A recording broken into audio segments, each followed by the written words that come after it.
Inmigración, Arlt, invasión nazi a Polonia, Argentina granero del mundo, Lorca y el Paredón, vos ganaste Fede, Picasso, Perón, fútbol argentino Forexport, división política de Alemania, la corriente del niño, soja, Japón y la bomba, los pibes de Malvinas. Memoria de un siglo, martes, 18 horas, Argentina, por radio Conciencia Top News. Un recorrido histórico narrado de una forma muy particular. Rubén Paz, uno te lo va a contar. Memoria de un siglo, 18 horas, martes, por radio Conciencia Top News. Cortázar, franquismo, Nouvelle Cocine, fonógrafo, Quinquela Martín, René Favaloro, la caída del muro,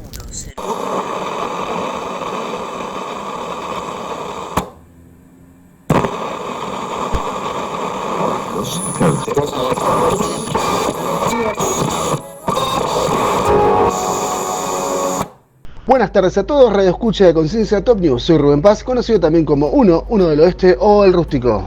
Este espacio está auspiciado por Rayola Pizza, Cita de Morón, provincia de Buenos Aires, y por la editorial Uno del Oeste.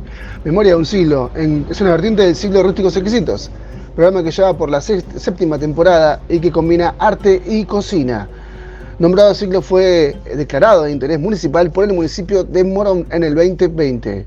Memoria de un siglo, en Conciencia Top News, comienza así.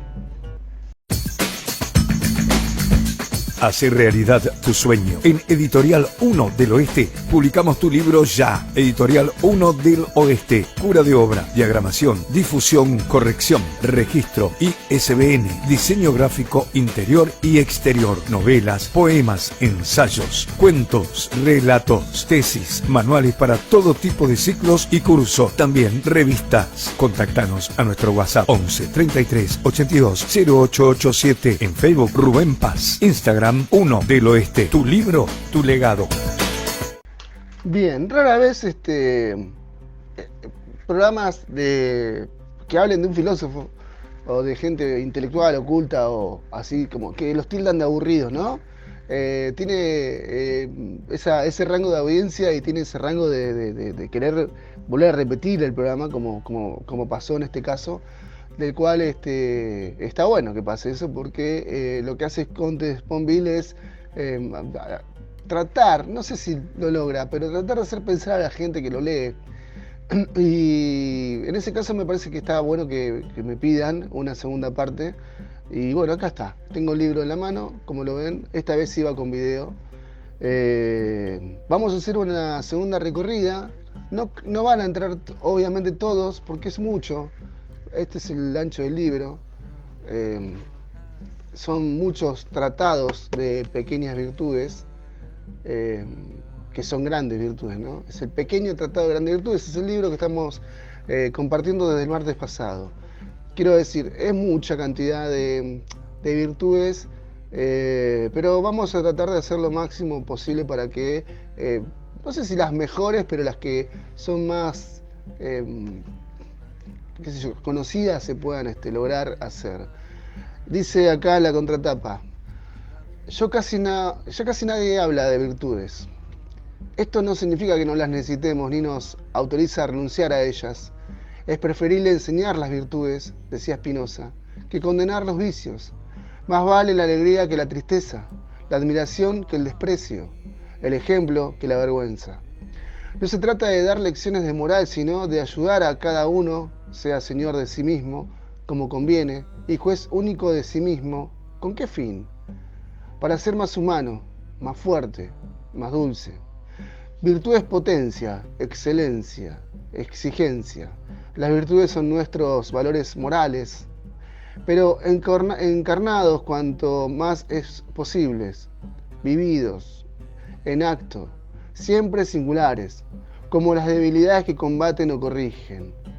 Y con el objeto de este libro, de la cortesía, que todavía no lo es, pero puede llegar a serlo, hasta el amor, que ya no lo es, van en 18 capítulos sobre estas virtudes que nos faltan, pero no totalmente. ¿Cómo lo podríamos pensar entonces? Y que nos esclarecen. André Conte Sponville escribe en la contratapa: es muy complicado también descubrir en el otro esa virtud, porque Eh, hay una frase muy copada que dice, uno no conoce a la persona, aunque viva con ella toda su vida, es muy complicado. Entonces, por ahí, en un momento de su vida, está lleno de gratitudes, ¿no? Es como todo el tiempo agradece, agradece. Y en otro momento no se olvida, o por ahí le da igual, ¿no? La misericordia es otra de las virtudes, que tiene que ver con una cuestión de esto de ser empático. Hoy se diría empático, la misericordia sería como la empatía. Eh, hay varias. Bueno, la generosidad es una virtud que primero que es enorme, el capítulo es grandioso, y es una de las virtudes que están menos ejercidas. En un mundo en donde todos somos capitalistas, y digo todos somos, y me incluyo, porque lamentablemente pasa por ahí, hay un sesgo de individualismo que nos hace creer hoy día a todos que ser individualista es mejor que ser comunitario, siendo que comunitario o social o solidario o justamente generoso eh, revela un rasgo de comunismo. Y el comunismo, no sé por qué motivo, acá en Argentina está mal visto. Eh, yo no viajé a Cuba, no sé cómo se vivía en Rusia y no sé cómo se vive en los lugares que son comunistas. No voy a tocar de oído, ustedes sabrán si viven por ahí. Pero yo no considero que el comunismo sea una mala palabra. Para mí lo que pasó es que ganó el capitalismo. La Guerra Fría finalmente la gana Estados Unidos. Entonces en esa ganancia, en esa victoria, todo lo que sea del otro lado está mal. Eh, no lo sé. ¿Qué hubiera pasado si fuera al revés? ¿Alguna vez pensaste eso? ¿Tu vida hubiera sido mejor si fuera al revés? Si... Lo que pasa es que renunciar a privilegios de clase es complicado, ¿no? Esto de ser clase media y de repente encontrarte con que tu vecino goza de los mismos privilegios que vos y te toca un poquito, ¿no? Porque por ahí uno en un sistema como el nuestro, ahora ya no, pero en un momento fue dualista en Argentina, se ejercían los dos, quiero decir. El Estado era benefactor, lo sigue siendo pero en menos medida. Entonces la dualidad se daba, pero esa dualidad estaba mal vista. Y justamente por eso estamos como estamos hoy con este gobierno. Porque lo que se llamó clientelismo político o lo que se llamó Estado benefactor fue mal visto porque, bueno, el famoso pago anda a laburar, que en realidad, si bien es verdad que hay un sector de la sociedad que vivió del Estado y que vive del Estado, y hoy viven mucho más del Estado, pasa que son vividores del Estado VIP, esto es senadores, diputados, mismo presidentes, son VIP, ellos viven del Estado, vos decís, pero trabajan, ¿vos estás seguro que trabajan?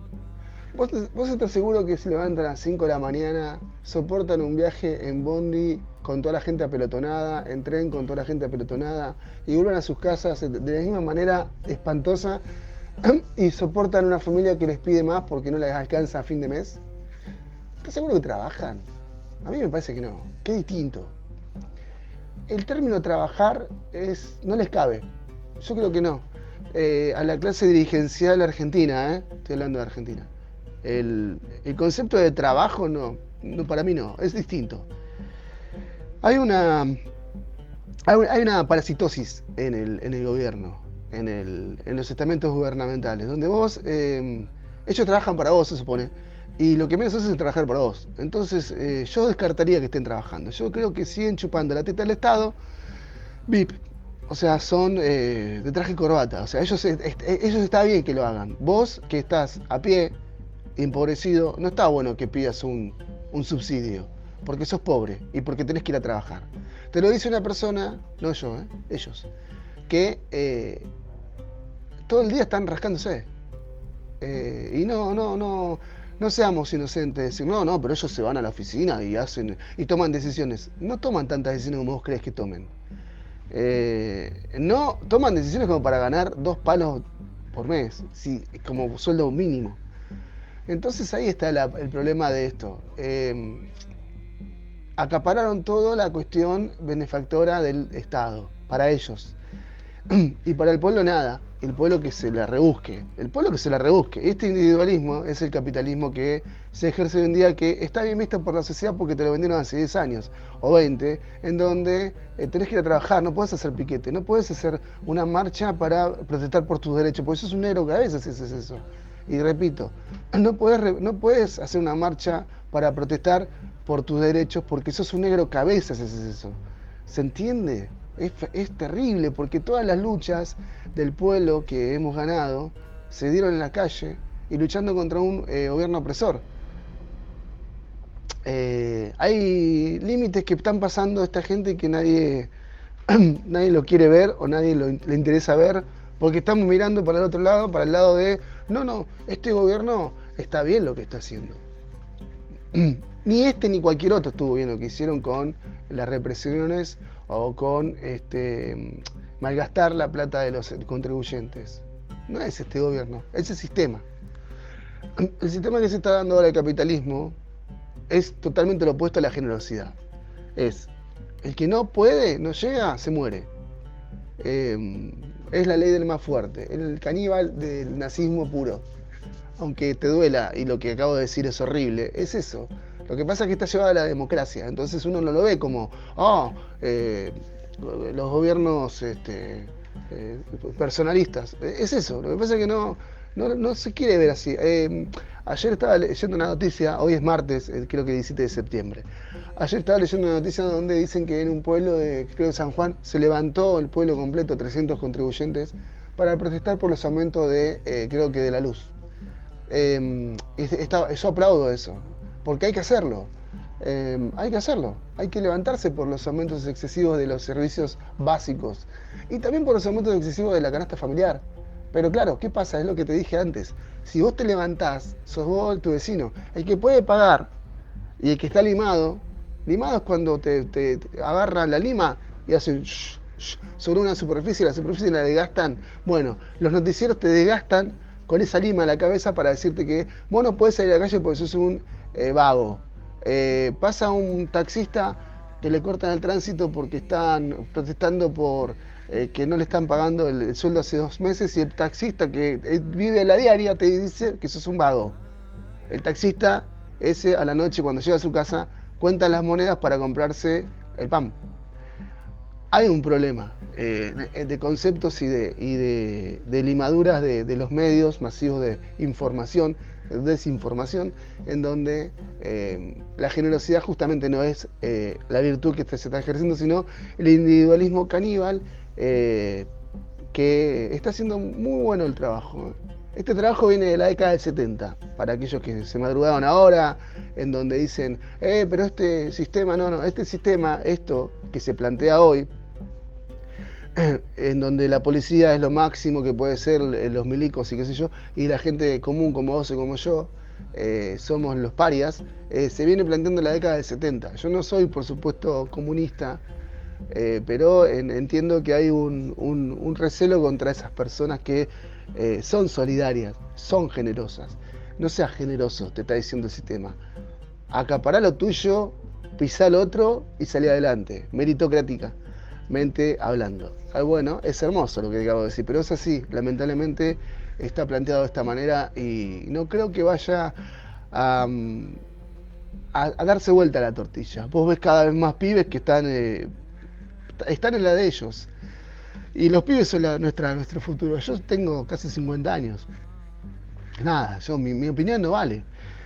Un pibe de 20, que por algo se bajó la posibilidad de voto se bajó por algo, ¿no? Porque son los que menos piensan. No porque tengan problemas para pensar, sino porque está manipulado así el sistema.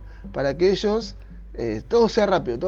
TikTok, YouTube, todo es rápido. Vos ves que ahora hay muchos shorts en YouTube. El short es el corto, ¿no? Entonces todo es rápido. Entonces automatican la información rápida y no van a la profundidad del tema. Cuando empiezan a crecer, sí lo van a hacer seguramente, pero ya va a ser tarde porque el sistema te cooptó y estamos en un problema. Como lo dije en el principio, vamos a seguir hablando de André Comte Sponville. Hay varios audios que puedo mostrarte. Y si vos escuchás en el audio que dice, hola, buenas noches, yo soy Rubén Pasta, porque están grabados previamente. Creo que durante este año, a principio de este año, me puse a hacer en campaña de grabar todo el libro del filósofo, pero bueno, no llegué. Y como surge la posibilidad de hacerlo en radio, digo, bueno, ¿por qué no acá? Y es un espacio que está bueno. Así que vamos adelante, seguimos con más Memorias de un siglo. La dulzura. Porque la dulzura es una virtud femenina. Quizá por eso agrada sobre todos en los hombres. Si me objetara que las virtudes no tienen sexo, lo que es verdad, pero eso no evita que nosotros tengamos uno, que sella nuestros gestos, nuestros sentimientos e incluso nuestras virtudes. La virilidad no es una virtud, ni el principio de una virtud, aunque la etimología puede sugerirlo. Sin embargo, hay una manera más o menos viril, más o menos femenina, de ser virtuoso. El coraje de un hombre no es el de la mujer, sino su generosidad ni su amor. Vean a Simone Weil o a Etty Hillesum. Ningún hombre escribirá, ni vivirá, ni amará jamás así. Lo único absolutamente universal, y por lo tanto asexuado, es la verdad. Pero la verdad no tiene moral ni sentimientos, ni voluntad. ¿De qué manera podría ser virtuosa? Solo hay virtud del deseo, y todo deseado es sexuado. ¿Hay algo de testículo?, decía Diderot.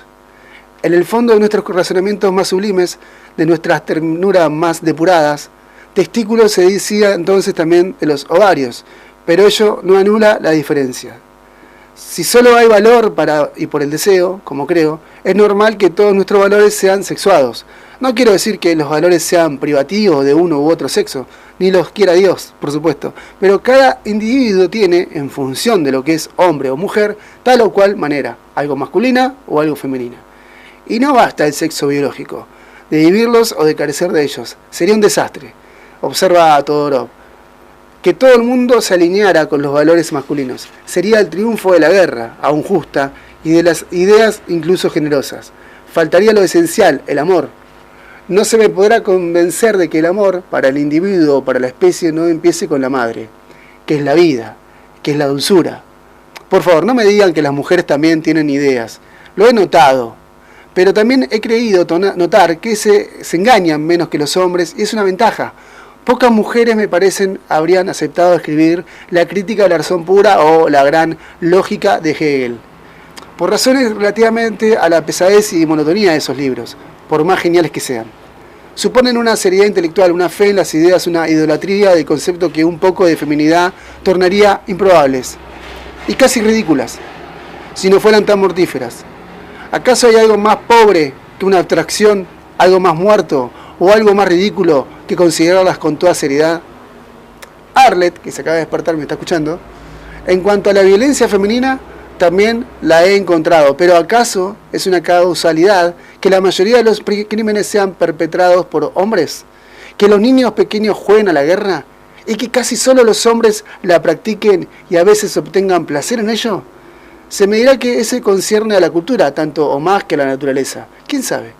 Y no me importa. Nunca dije que masculinidad o feminidad fueran exclusivamente biológicas. La diferencia sexual es demasiado esencial, demasiado omnipresente para no ser explicada a la vez por el cuerpo y la educación, por la cultura y la naturaleza. Pero la cultura también es real. ¿No se nace mujer? ¿Uno se hace mujer? No, no es tan sencillo. Se nace hombre o mujer y uno termina siendo lo que es. La virilidad no es virtud ni falta, es una fuerza, así como la feminidad es una riqueza, incluso en los hombres. Y también una fuerza, pero diferente, todo es sexuado en nosotros, excepto la verdad, insisto. Y es mejor así. ¿Hay diferencias más ricas y deseables? Es un libro maravilloso, tenés que leerlo, querido oyente, tenés que leerlo. Sigo, Arlet, sigo. Pero volvamos a la dulzura.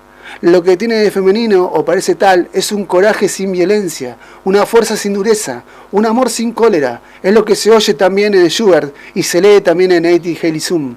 La dulzura es ante todo una paz, real o deseada. Es lo contrario de la guerra, de la crueldad, de la brutalidad, de la agresividad y de la violencia. Paz interior. La única que es virtud, a menudo atravesada por la angustia y el sufrimiento. Schubert. A veces iluminada por la alegría y la gratitud, Etty Hillesum, pero siempre desprovista de odio, de dureza, de insensibilidad.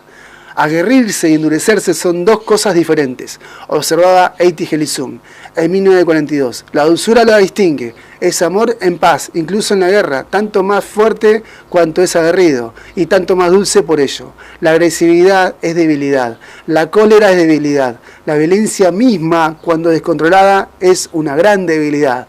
Y solo la dulzura puede controlar la violencia, la cólera, la agresividad. La dulzura es una fuerza y por eso una virtud. Es fuerza en paz, fuerza apacible, suave, pletórica de paciencia y de mansedumbre. Vean a la madre con su hijo. La dulzura es toda su fe. Vean al Cristo o al Buda con todos. La dulzura es lo más que se parece al amor. Sí, todavía más que la generosidad, más aún que la compasión. Por lo demás, no se confunde con ninguna de las dos, si bien las acompaña casi siempre.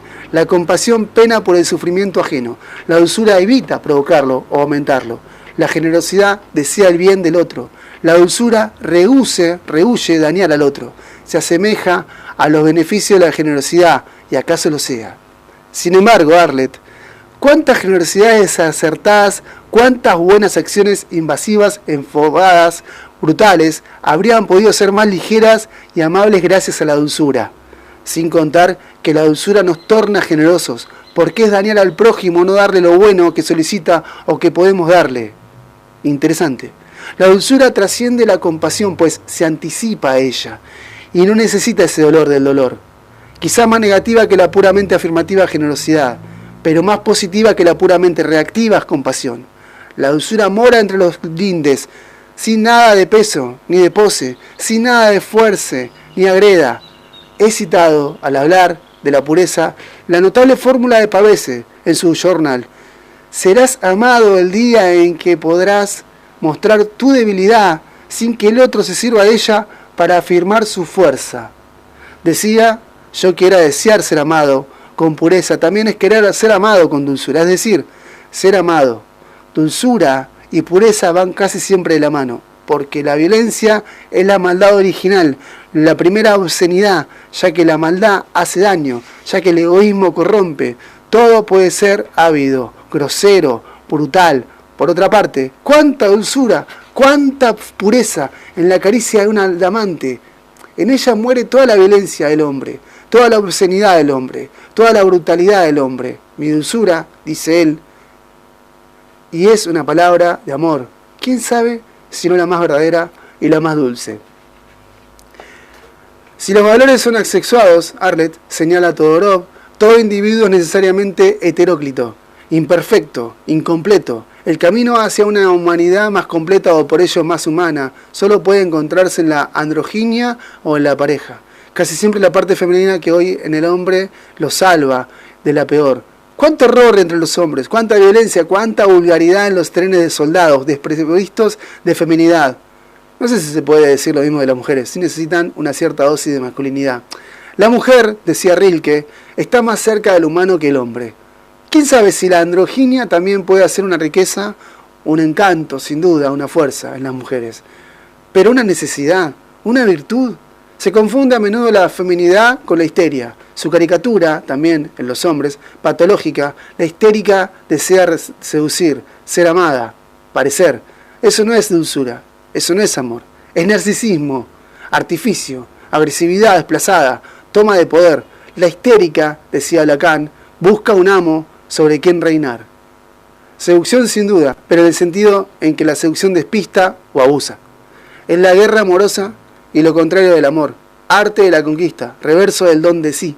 Alarde, opuesto de la verdad. La dulzura es el embés, es acogida, respeto, apertura. Virtud pasiva, virtud de sumisión, de aceptación, quizás, y por ello más esencial. ¿Hay sabiduría sin pasividad? ¿Hay amor sin pasividad? Es más, ¿hay acción sin pasividad? Esto último sorprende para un occidental. Es una evidencia en Oriente. Tal vez porque el Oriente es mujer, como lo sugiere en alguna parte Levi Strauss. O se engaña menos en cuanto concierne a los valores viriles. La acción no es activismo, no es agitación, no es impaciencia. A la inversa, la pasividad no es inacción ni pereza. Dejarse llevar por el corriente, dice Bangerman, nadar con ella, en el lugar de agotarse contra las olas. La dulzura es de someter a lo real, a la vida, al devenir, a la imperfección de lo cotidiano, virtud de flexibilidad, de paciencia, de devoción, de adaptabilidad, lo contrario del macho pretencioso e impaciente, como dice Rilke, lo contrario de la rigidez, de la precipitación, de la fuerza tosuda o pertinaz. El esfuerzo no basta para todo, la acción no basta para todo. Por una necesidad de la naturaleza, decía Tucídides, todo ser ejerce siempre la totalidad del poder de que dispone. La dulzura es la excepción que confirma esa norma. Es poderío sobre sí mismo, contra sí mismo, cuando es necesario. El amor es retiro, señala Simone Weil. Rechazo del ejercicio de la fuerza y del poder y de la violencia propios. El amor es dulzura y don.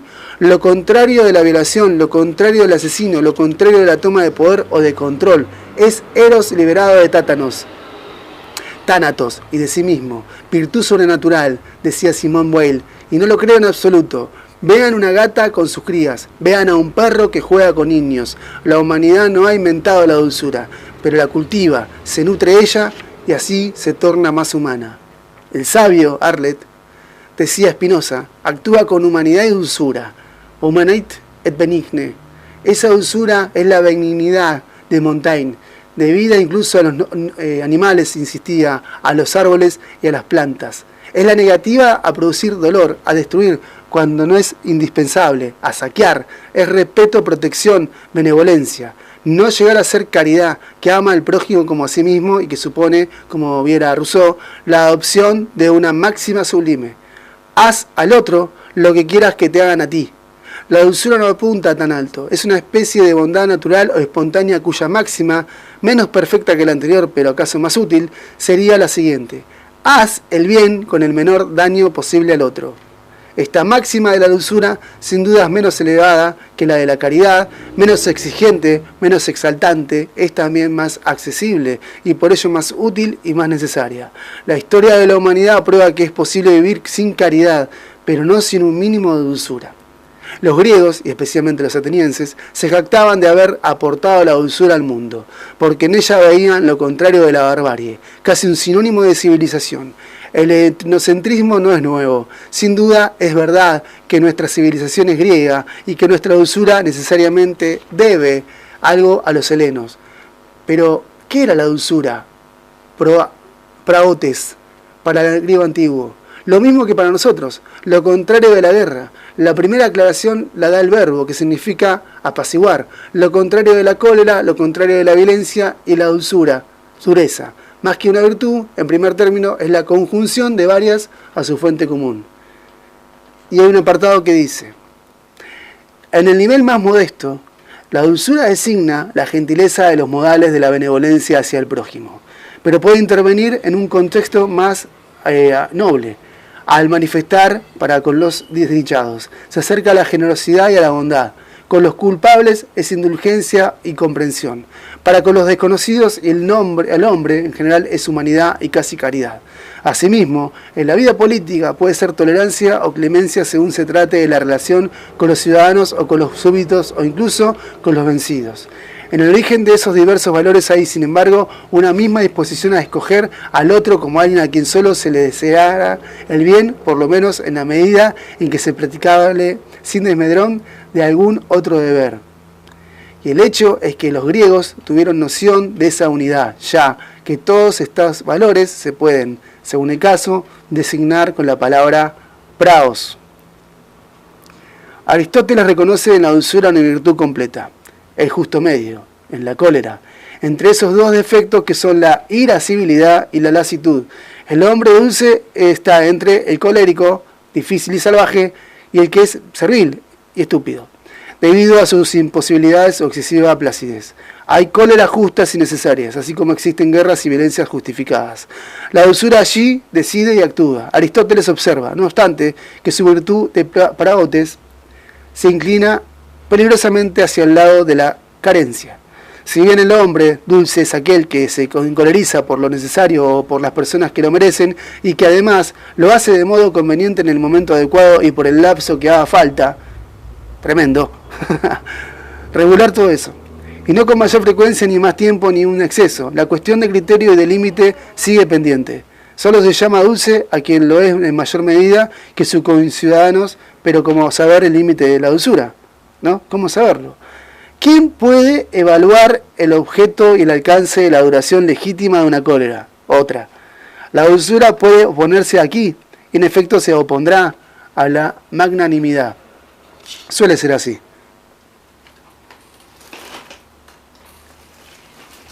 Hola Chiqui, ahí está Arlet, está en la cunita. Ella ya va a empezar a opinar. Ya la van a escuchar.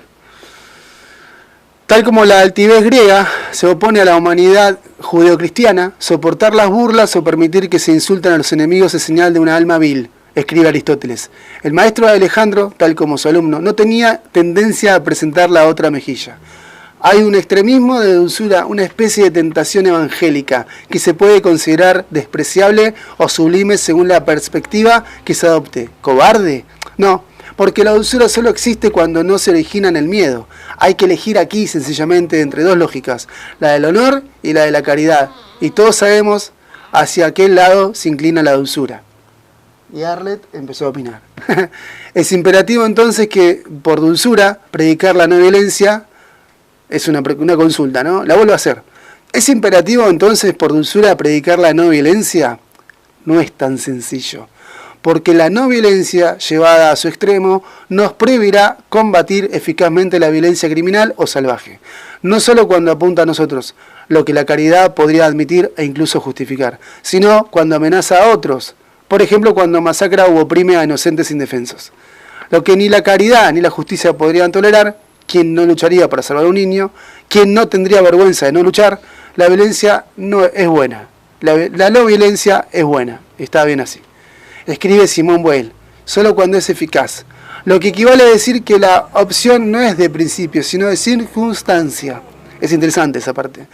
A eficacia equivalente, la no violencia es sin duda preferible. Y ellos nos habla de la dulzura que también comprendió Gandhi en la India.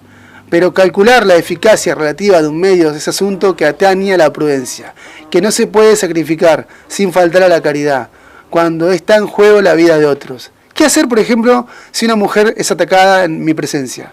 Usa la fuerza, responde Simone Weil, a menos que sea capaz de defenderla con igual resultado sin apelar a la violencia. Sin duda, eso depende de los individuos y de la situación, y agrega Simone Weil, también del adversario. La no violencia contra las tropas británicas en la India es una cosa, y estoy de acuerdo, pero contra Hitler y sus panzerdivisionanos, la violencia vale más que la complicidad, que la debilidad ante el horror, que la blandura o la complacencia ante lo peor.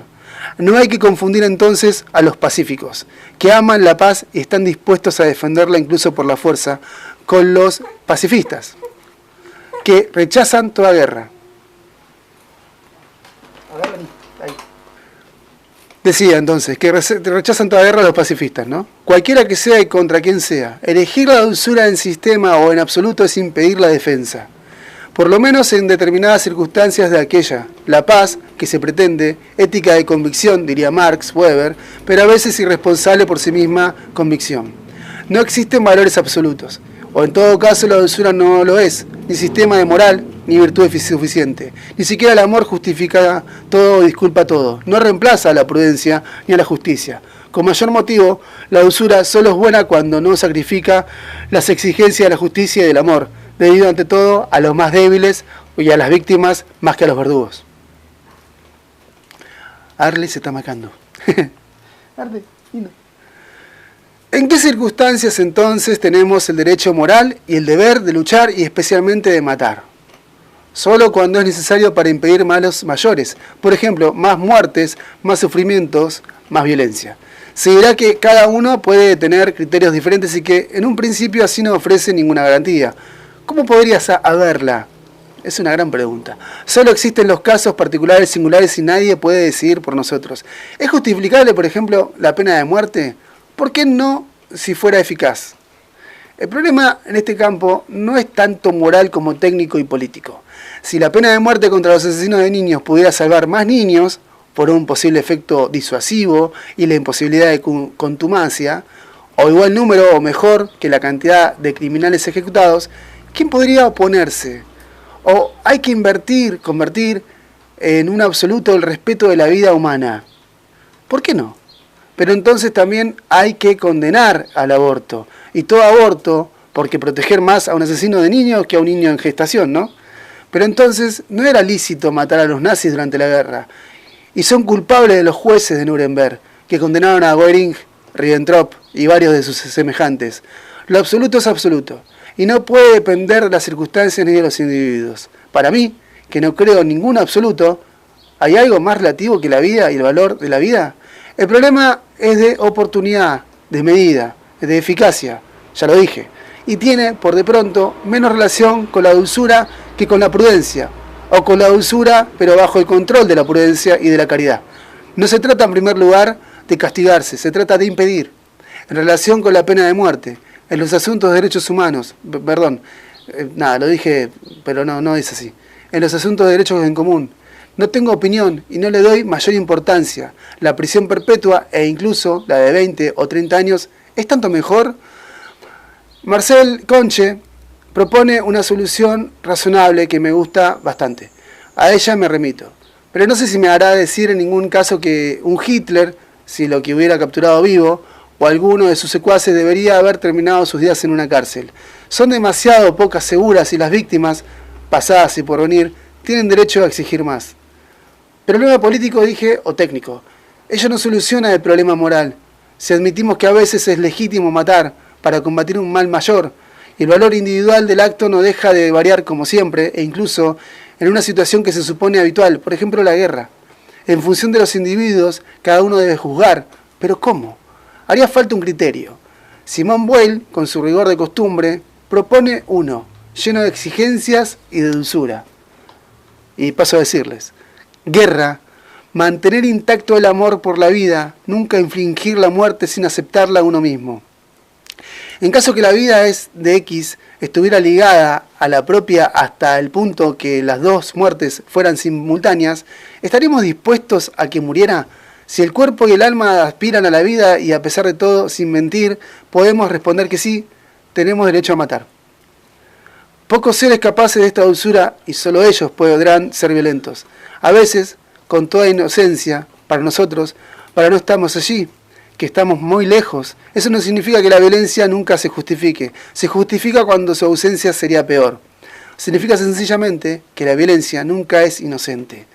Bienaventurados los dulces, los mansos, no piden tanto. Pero solo ellos, si no hubiera misericordia, podrían ser violentos inocentemente. Para lo demás, la dulzura limita la violencia tanto como puede el mínimo necesario o aceptable. Virtud femenina, única que logra que la humanidad sea humana.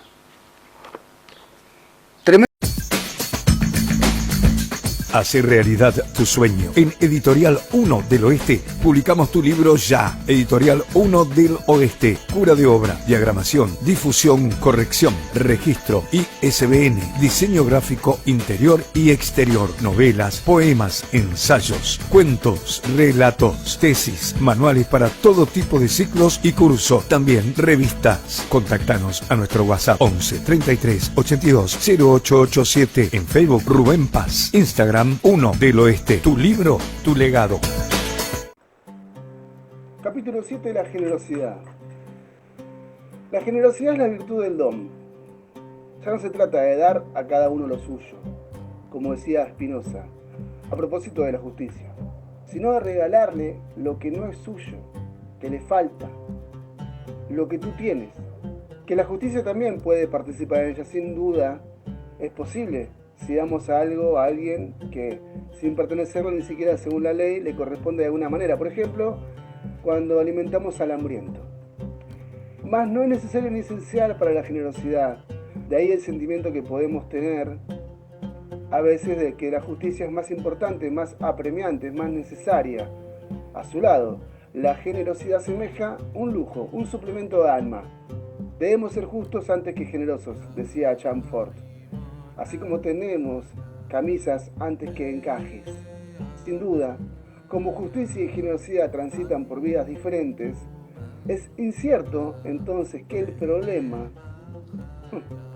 se plantee siempre y con frecuencia en esos términos. Ambas virtudes se complementan en nuestra relación con el otro. Por lo menos en lo principal también podemos necesitarlas en nosotros mismos. Pero la generosidad es más subjetiva, más singular, más afectiva, más espontánea. En tanto que la justicia, incluso aplicada, conserva algún elemento de objetividad, de universalidad, algo de intelectual y reflexivo. Tal vez la generosidad deba más al corazón o al temperamento, y la justicia más a la inteligencia o a la razón. Los derechos del hombre, por ejemplo, pueden ser objeto de una declaración. No así la generosidad, no actúa en función de tal o cual texto, de tal o cual ley, sino más allá de todo texto, más allá de toda ley humana. En cualquier caso, y se conforma a las solas exigencias del amor, de lo moral o de la solidaridad. Me detengo en esta última palabra. La solidaridad debía figurar en este tratado y tal vez sea útil indicar brevemente por qué decidí no incluirla. Mirá qué curioso. Mi intención era hacer un pequeño tratado y sobre todo porque me pareció que la justicia y la generosidad lo podían reemplazar con ventaja.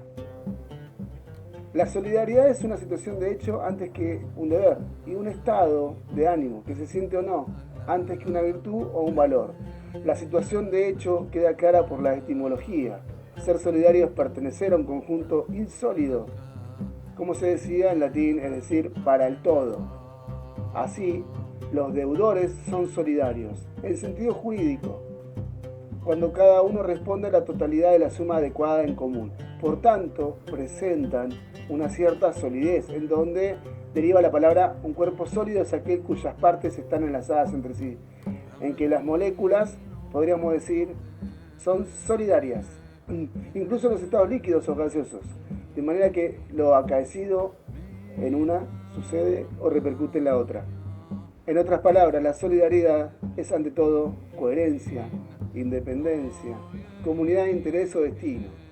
Ser solidario en ese sentido es pertenecer a uno mismo conjunto, a un mismo conjunto, y compartir, se lo quiera o no, sabiendas o no, una historia común.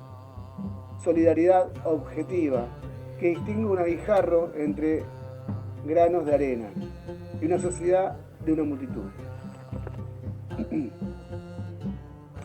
En cuanto a estado de ánimo, la solidaridad es el sentimiento o la afirmación de esa interdependencia. En la solidaridad subjetiva, la victoria de unos es la victoria de los demás, o recíprocamente, obreros, estudiantes, pero una sola lucha. Decíamos en 1968, o bien, somos todos judíos alemanes, es decir, lo que se hace a uno de nosotros por ser diferente, por ser judío o alemán, se nos hace a todos. Cae de su peso que no tengo nada en contra de esos nobles sentimientos, pero ¿son virtudes genuinas? Y si hay virtud en ello, ¿se trata de solidaridad? Los empresarios, o la policía, en mayo de 1968, eran tan solidarios entre sí, y sin duda lo eran aún más, que los estudiantes y los obreros. Y si bien ese argumento no condena a ninguna de las partes, torna dudosa la moralidad del conjunto. Es poco frecuente que una virtud sea tan compartida. Por lo demás, si la solidaridad objetiva es comunidad de intereses y la solidaridad subjetiva es estar consciente de esa comunidad, la solidaridad en sí solo vale moralmente. Lo que valen los intereses que apenas valen. En efecto, si la comunidad es real, efectiva, al defender al prójimo, solo me defiendo yo mismo. Lo que sin duda no es condenable. Si la comunidad es ilusoria, formal o ideal, cuando yo lucho por otra, ya no está en juego la solidaridad, pues mis intereses no están comprometidos, sino la justicia o la generosidad, si el otro está lesionado, oprimido, explotado. Quiero decir que la solidaridad es demasiado interesada o demasiado ilusoria para ser una virtud. Mirá qué interesante lo que está planteando. Y lo de los policías contra los estudiantes también fue muy interesante. Esto de ser generoso con el otro. ¿El otro quién es? El otro es como yo.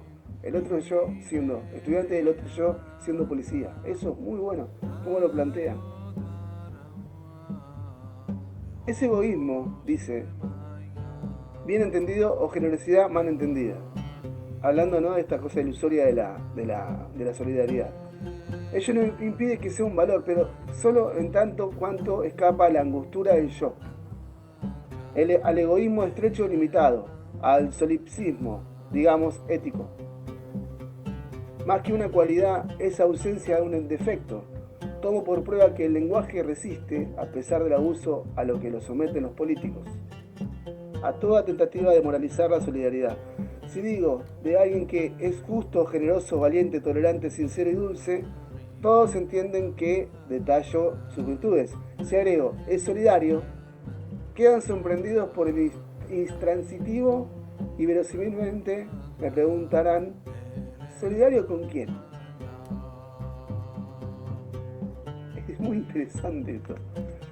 Me parece que el abuso del término en nuestros días indica sobre todo nuestra frecuente incapacidad para emplear los vocablos adecuados que nos atemorizan. Los lexicógrafos señalan que solidaridad en el vocabulario sociopolítico es un sustituto prudente de igualdad. Y yo agregaría la justicia o generosidad también. Sin embargo, de poco sirve una prudencia que solo es timidez o mala fe. Quizás se piense que al suprimir las palabras exactas será más fácil ignorar las virtudes que designan. Pero es impensable que una comunidad de intereses pueda reemplazarlas. Lamentable época, la nuestra, que suprime las grandes palabras para no ver su propia pequeñez. Como este es un tratado sobre las virtudes, este libro, ¿no?, y no un diccionario de ideas, he dejado la solidaridad en su propio universo. El de los intereses convergentes u opuestos, el de los diferentes corporativismos, incluso planetarios, el de los lobbying de todo tipo, aún legítimos. No creo en absoluto que seamos todos solidarios, es decir, independientes. Ni tu muerte me hace estar menos vivo, ni tu pobreza me torna menos rico. No solo la miseria del tercer mundo no es molesta a la riqueza de Occidente. Esta solo es posible, directa o indirectamente, gracias a aquella a la que explota o condiciona. Habitamos la misma tierra y somos, es indudable, ecológicamente solidarios. Pero ello no impide que seamos al mismo tiempo y en mayor medida competidores económicos. No nos contemos fábulas. África o América del Sur no necesitan solidaridad. Requieren generosidad y justicia. Buen punto. En cuanto a pensar que quienes tengan trabajo en nuestros países sean solidarios de los cesantes, basta mirar las actividades concretas de los sindicatos en las distintas profesiones para apreciar que la defensa de los intereses solo vale para los que son comunes y que ninguna solidaridad objetiva, ni tampoco subjetiva, ya que esta solo se distingue de la generosidad gracias a aquella, alcanza a resolver el problema de la cesantía, ni siquiera a encararlo de manera eficaz. Nuevamente, no es la solidaridad lo que está en juego. Los intereses de asalariados y cesantes pueden ser divergentes, incluso opuestos. Falta justicia, falta generosidad. Por lo menos al examinar el problema, como corresponde en este librito, desde el ángulo moral o ético, cae de su peso que este aspecto no es todo. Ni la política ni la economía pueden ser reducidas o sometidas absolutamente a ese ámbito. Pero que no sea todo no significa que no sea nada. La moral solo cuenta en proporción a nuestra buena voluntad, y por eso cuenta poco y solo un poco. Volvamos a la generosidad. No hay duda de que la solidaridad puede motivarla, suscitarla, reforzarla. Pero solo es generosa a condición de rebasar el interés a un bien entendido e incluso compartido, es decir, a condición de ir más allá de la solidaridad. Por ejemplo, si me interesara verdaderamente ayudar a los niños del tercer mundo, no necesitaría ser generoso. Me bastaría ser lúcido y prudente. Combatir el hambre para salvar la paz. Decía un movimiento católico de los años 60, y nuestra juventud y generosidad se sobresaltaban ante que lo que consideraban un sórdido comercio. No sé si nos equivocábamos. Sin embargo, si tal hubiera sido nuestro interés, lo habríamos hecho en efecto, al momento de ser idiotas, sin necesidad de ser generosos. que no lo hagamos o escasamente basta para probar que no es nuestro verdadero interés, que pretender lo contrario es mera hipocresía, lo que no significa que seamos miopes o nos falte lucidez. Lo que anda mal es el corazón egoísta, lo que está ausente más que la lucidez es la generosidad. Sin pretender reducirlo a toda una cuestión de dinero, ya que se pueden dar otras cosas, debemos admitir que el dinero tiene el mérito, y eso es su cometido, de ser cuantificable. Así permite plantear el problema en términos claros. ¿Qué porcentaje de tus ingresos entregas a los más pobres o desdichados que tú? Los impuestos no cuentan, porque no son voluntarios. Tampoco la familia, a los amigos, cercanos, porque el amor, más que la generosidad, basta para explicar lo que hacemos por ellos, y al mismo tiempo por nosotros, ya que su felicidad es nuestra dicha. Clarísimo, ¿no? Simplifico bastante, tal vez demasiado. En caso de los impuestos, votar por un partido cuya firme intención es aumentarlo, puede constituir un acto generoso cuando uno forma parte de la clase media o desahogada. Pero el caso es tan poco frecuente que este tipo de desprendimiento tiene pocas oportunidades de manifestarse, y los partidos que solo proponen reducción impositiva demuestran el escaso crédito que se otorga a nuestra generosidad. Se me considera pesimista, pero resulta claro que los políticos lo son todavía más, digan lo que digan, y por razones harto sólidas. Lo mismo sucede que la familia o los amigos más íntimos. Que la felicidad de mis hijos sea la mía propia, no impide que sus deseos se pongan a mis deseos, sus juegos a mi trabajo, su entusiasmo a mi fatiga. Ocasiones frecuentes para dar pruebas de generosidad, de acuerdo, pero eso no es mi propósito ahora. Solo quería plantear la cuestión en términos monetarios, globalizando el presupuesto familiar. Así, ¿qué porcentaje de los ingresos familiares destinados a gastos que se puedan considerar de generosidad, es decir, a procurar otra felicidad que la tuya o lo de sus íntimos? Tremenda esa pregunta. Cada uno contestará por su cuenta. Tiendo a pensar que todos estaríamos por debajo del 10%. Y a menudo haz tú mismo los cálculos. Por debajo del 1%. Entendiendo perfectamente que el dinero no es todo, pero no creo que un milagro nos torne más generosos en terrenos no financieros y cuantificables. No veo por qué nuestro corazón tiene que ser más desprendido que nuestra billetera. Lo contrario sería más verosímil. Es difícil saber si lo poco que damos es generosidad o el precio de nuestra comodidad moral, el exiguo precio de nuestra miserable tranquilidad de conciencia, lo que equivale a decir que la generosidad solo es una virtud enaltecida y alabada en razón de su debilidad y en proporción directa a la intensidad de nuestro egoísmo en general. La generosidad solo brilla por su ausencia. El corazón del hombre es hueco y está repleto de basuras, decía Pascal, porque solo está repleto de sí mismo. ¿Hay entonces que distinguir, como hago incluso oponer, amor y generosidad? Sin duda, la generosidad no puede ser amante, reconoce Yankelevich, mientras el amor es casi necesariamente generoso, por lo menos con su objeto amado y mientras lo ama. Sin reducir al amor. La generosidad propondría entonces en su cumbre más elevada a confundirse con él. Amor, generosidad. Si bien se puede dar sin amar, es casi imposible amar sin dar. Mirá qué interesante. De acuerdo. La cuestión es saber si en ese momento se trata de amor o de generosidad. Lo que es materia de definición, y no estoy dispuesto a combatir por las palabras. Sin embargo, la idea de sentirme generoso hacia mis hijos, o incluso de tener que serlo, nunca se me pasó por la cabeza. Demasiado amor quizá a exceso de angustia. Lo que hace que por ellos también lo hace por ti, y para ello no necesitas virtud alguna. Basta el amor. ¿Por qué razón amo tanto a mis hijos y tan poco a los ajenos? Tal vez porque son míos y me amo a través de ellos. Pero eso no es generosidad, es egoísmo dilatado, transitivo, familiar. En cuanto al otro amor, liberado del ego, el amor de los santos o de los bienaventurados, no estoy seguro de que la generosidad nos permita saber mucho de él ni de él de ella. Con la generosidad pasa lo mismo que con la injusticia. El amor lo sobrepasa a ambas, pero sin estarles sometidos. Dar cuando se ama. demuestra generosidad o amor. Y los amantes se equivocan. Una prostituta puede hablar de la generosidad de sus clientes y protectores, pero una mujer amada o amante, en cuanto a los santos, ¿era generoso Cristo? ¿Es esa la palabra que conviene? Lo dudo mucho. Y observo que esa virtud no figura en las tradiciones cristianas. Por ejemplo, en San Agustín o Santo Tomás, hago notar de paso que tampoco los griegos o los latinos, ¿no? ¿O será solo una dificultad del vocabulario? Puede ser. La palabra generosista o generositas existía en latín, pero más bien para designar la excelencia de un linaje, gens, o de un temperamento. A veces podía, en Cicerón, por ejemplo, traducir la megalopsia, sí, así es, con grandeza de alma, es megalopsia. Es complicada la palabra.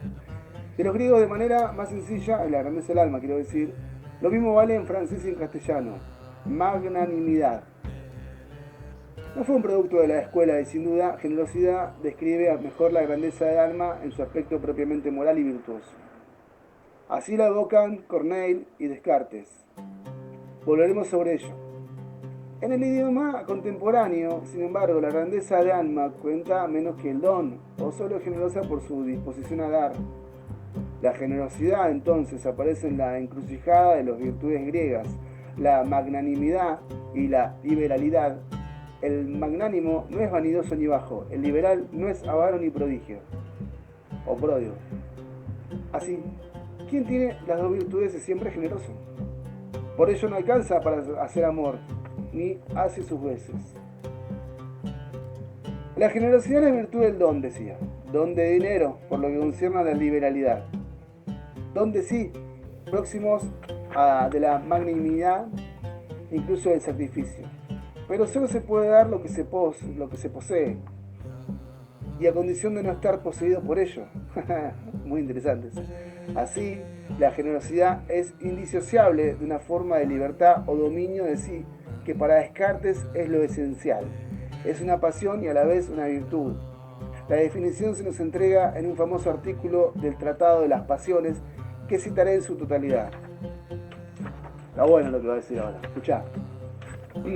Así creo que la verdadera generosidad, por la que un hombre se estima legítimamente en el grado más alto posible, consiste solo en parte en que sabe que no existe nada que en verdad le pertenezca, excepto la libre disposición de su voluntad. Ni razón para ser alabado o maldito, excepto en la medida en que de ello use bien o mal, y en parte en que se siente en sí mismo una resolución firme y constante de usarla bien, es decir, de no carecer jamás de voluntad para emprender y ejecutar todas las cosas que le parezcan mejores, y eso es atenerse de manera perfecta a la virtud. Un poquito claro, ¿no? La redacción es bastante laboriosa, pero el sentido está claro. La generosidad es a la vez conciencia de la propia libertad, o de uno mismo en cuanto libre y responsable, y firme resolución de usarla bien. Conciencia y confianza. Entonces, conciencia de ser libre, confianza en el uso de esa libertad. Gracias a esas características, la generosidad genera autoestima, que viene a ser más su consecuencia que su principio, lo que distingue la generosidad cartesiana de la magnanimidad aristotélica. El principio es la voluntad, y solo ella, ser generoso, es saberse libre para actuar bien y desearlo. Voluntad siempre necesaria y para Descartes, suficiente cuanto eficaz. El hombre generoso no es prisionero de sus afectos ni de sí mismo, al contrario, es dueño de sí y no busca justificaciones. Le bastan la voluntad y la virtud, y en esto la generosidad cartesiana se identifica con el sentido ordinario del término, como lo explica el artículo 156. Los que son generosos de este modo propenden naturalmente a emprender grandes cosas y no emprender nada de lo que no se sientan capaces. Y como no estiman que nada sea más grande que hacer el bien a otros hombres y despreciar el interés propio, son siempre perfectamente corteses, afables y serviciales en cada uno. Y junto con ello, son dueños de sus pasiones, en especial de los deseos, los celos y la envidia. Las dos virtudes conforman una sola, tal como sus dos defectos, La generosidad es lo contrario del egoísmo, tal como la magnanimidad es lo opuesto de la pequeñez. No hay más mezquinos que el yo, más sordos que el egoísmo. Ser generoso es estar liberado de uno mismo, de las bajas cobardías, de las ridículas posesiones, las pequeñas cóleras y las miserables envidias. Descartes no solo veía allí el principio de toda virtud, sino el bien soberano para cada uno, que consiste, decía, en la firme voluntad de hacer las cosas bien y en el contento que ello genera. Dicha generosa que reconcilia, decía, las dos opiniones más opuestas y célebres de los antiguos, a saber, de los dos epicúreos, para quienes el soberano bien es el del placer, y la de los estoicos, para quienes la virtud. Gracias a la generosidad, jardín y pórtico terminan por unirse. ¿Qué virtud más agradable, qué placer más virtuoso que el goce de la propia excelente voluntad? Permite recontrar la grandeza del alma. Ser generoso es ser libre, y esto es la única grandeza genuina. Otra cuestión más metafísica que moral es saber qué sucede con esa libertad, y la generosidad no depende de ella. Muchos avaros han creído en el libre albedrío, y muchos héroes no. Ser generosos es ser capaces de querer, explica Descartes, y entonces de dar, efectivamente, cuando tantos otros saben desear, pedir, aprehender. ¿Libre volición? Sin duda, cada vez que quiere lo que quiere. En cuanto a saber si habría podido querer otra cosa e incluso si la pregunta tiene sentido. ¿Cómo se podría querer otra cosa que es lo que se quiere? Es problema que ya he tratado en otra parte y que no cabe en un tratado de las virtudes. La voluntad necesaria o contingente, libre en el sentido de Epicteto o de Descartes, se ve enfrentada a las pequeñeces del yo y es la única capacitada aparte de la gracia o el amor.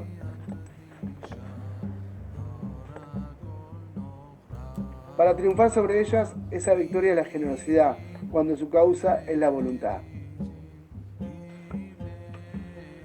Se podría preferir, sin duda, que el amor bastara, pero si así fuese, ¿tendríamos necesidad de ser generosos? El amor no depende de nosotros, ni puede depender, pero ¿elige amar? ¿Y quién elige amar? ¿Qué puede la voluntad sobre un sentimiento? El amor no se ordena, la generosidad sí. Basta querer. El amor no depende de nosotros. Es el mayor misterio. Por lo que escapa de las virtudes es así una gracia, la generosidad así y sí que depende de nosotros. Siendo así una virtud distinguiéndose así del amor, incluso en ese gesto del don por el cual se le asemeja. Complejo lo que plantea, ¿no? Es verdad, el amor no se elige, pero la generosidad sí se elige ejercerla. ¿Quiere decir eso que ser generoso es dar sin amar? Se pone palos en la rueda todo el tiempo la autora acá. Sí, es verdad que el amor da sin necesidad de ser generoso. ¿Qué madre se siente generosa por alimentar a su prole? ¿Qué padre por ofrecerle regalos? Se sentiría más bien egoísta por hacer demasiado por sus hijos. Se sentirían más egoístas por hacer demasiados por sus hijos, ¿no? ¿Por amor? Sí, pero el amor no justifica todo. Y tampoco por los hijos ajenos, a veces infinitamente más desdichados y desválidos. Dar cuando se ama, está al alcance de cualquiera, no es una virtud. Es una gracia radiante, sobreabundancia de existencia o de dicha, feliz efusión, facilidad, desbordante. Tal vez ni siquiera sea dar, pues no perdemos nada. La comunidad del amor torna comunitarias todas las cosas. No deja lugar para la generosidad. Los verdaderos amigos, decía Montaigne, no pueden prestarse ni darse nada, porque todo es común entre ellos. Así como las leyes prohíben las donaciones entre marido y mujer, infiriendo que por ello y que todo les pertenece por igual y que no tienen nada que dividir o repartir entre sí. Qué gran mentira. ¿Cómo podrían demostrar generosidad entre ellos? Sin duda las leyes han cambiado, pero que me alegro, sigue Mern, y dice me alegro, dice, ya que las parejas a menudo deben sobrevivir al amor o a los individuos a la pareja. Pero ¿han cambiado tanto el amor o la amistad como para que siempre necesitemos generosidad? Cuando la unión entre dos amigos es perfecta, escribía también Montaigne, esto les hace perder el sentimiento de esos deberes y odiar y excluir entre ellos las palabras de división y diferencia, como beneficios, obligaciones, reconocimientos, ruegos, agradecimientos y otros similares. Es obvio que la generosidad forma parte de todo esto y que una verdadera amistad no la necesita.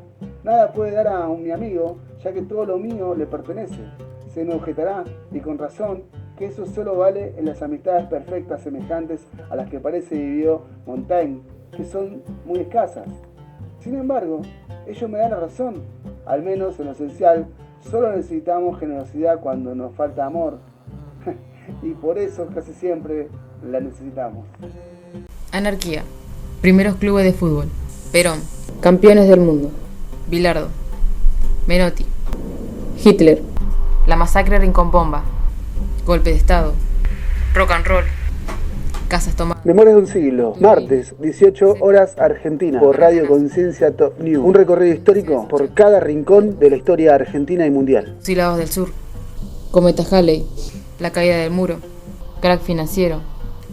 The Rolling Stone. Che Guevara. Juegos Olímpicos de Múnich. La bicicleta financiera. Titanic.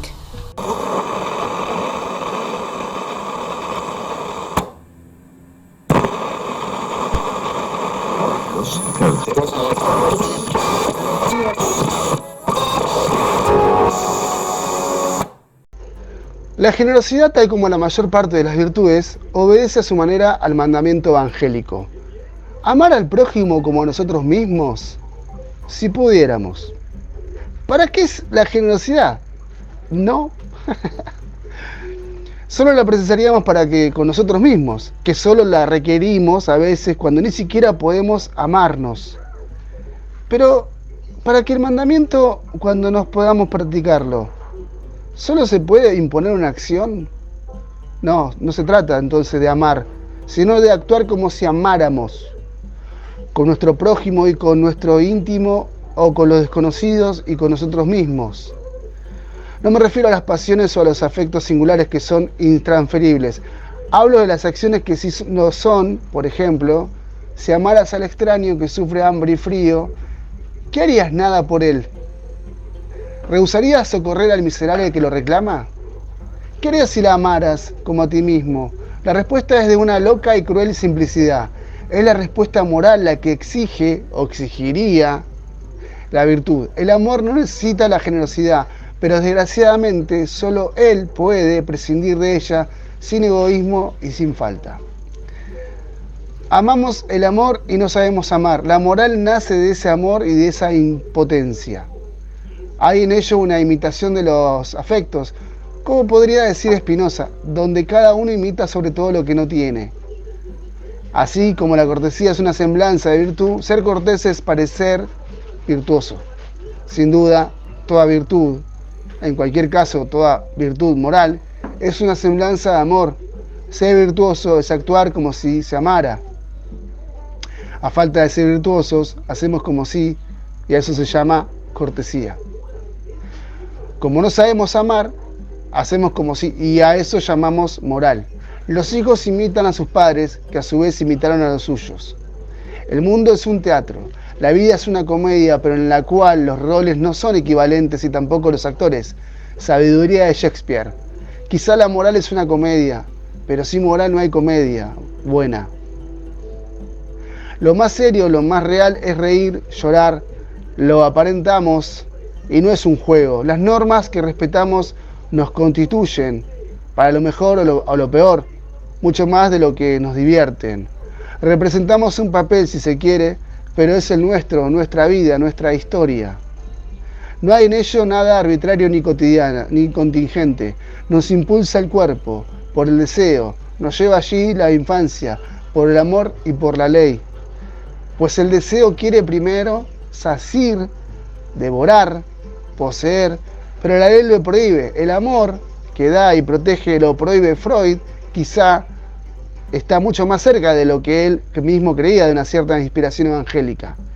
Hemos mamado el amor junto con la leche, lo suficiente para verificar que solo él podía colmarnos, que sin amor no somos nada, como dice la canción, y que desde el destete habría que faltarnos para siempre.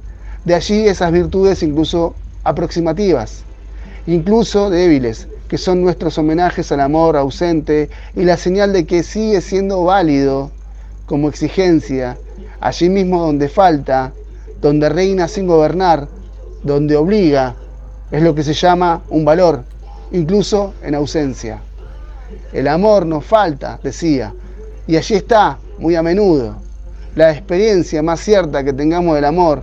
Con esa carencia hemos fabricado una fuerza o varias fuerzas que llamamos virtudes. Lo anterior vale, por ejemplo, y de manera especial para la generosidad. Ella nace como una exigencia allí donde el amor falta, sin duda, pero no totalmente, ya que por lo menos amamos al amor.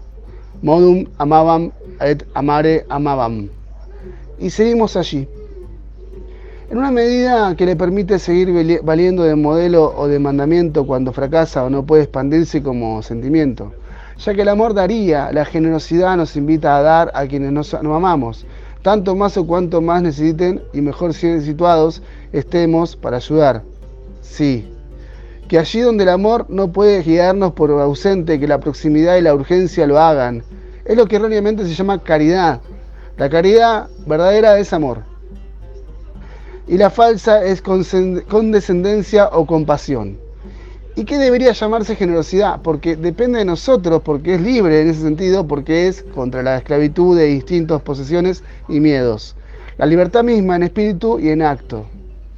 El amor sería mejor desde luego, y por ello la moral no es todo, ni siquiera lo esencial, pero la generosidad vale más, sin embargo, que el egoísmo y la moral más que la apatía. No quiero decir que la generosidad sea lo contrario del egoísmo. Sí, con ello entendemos que lo elude totalmente.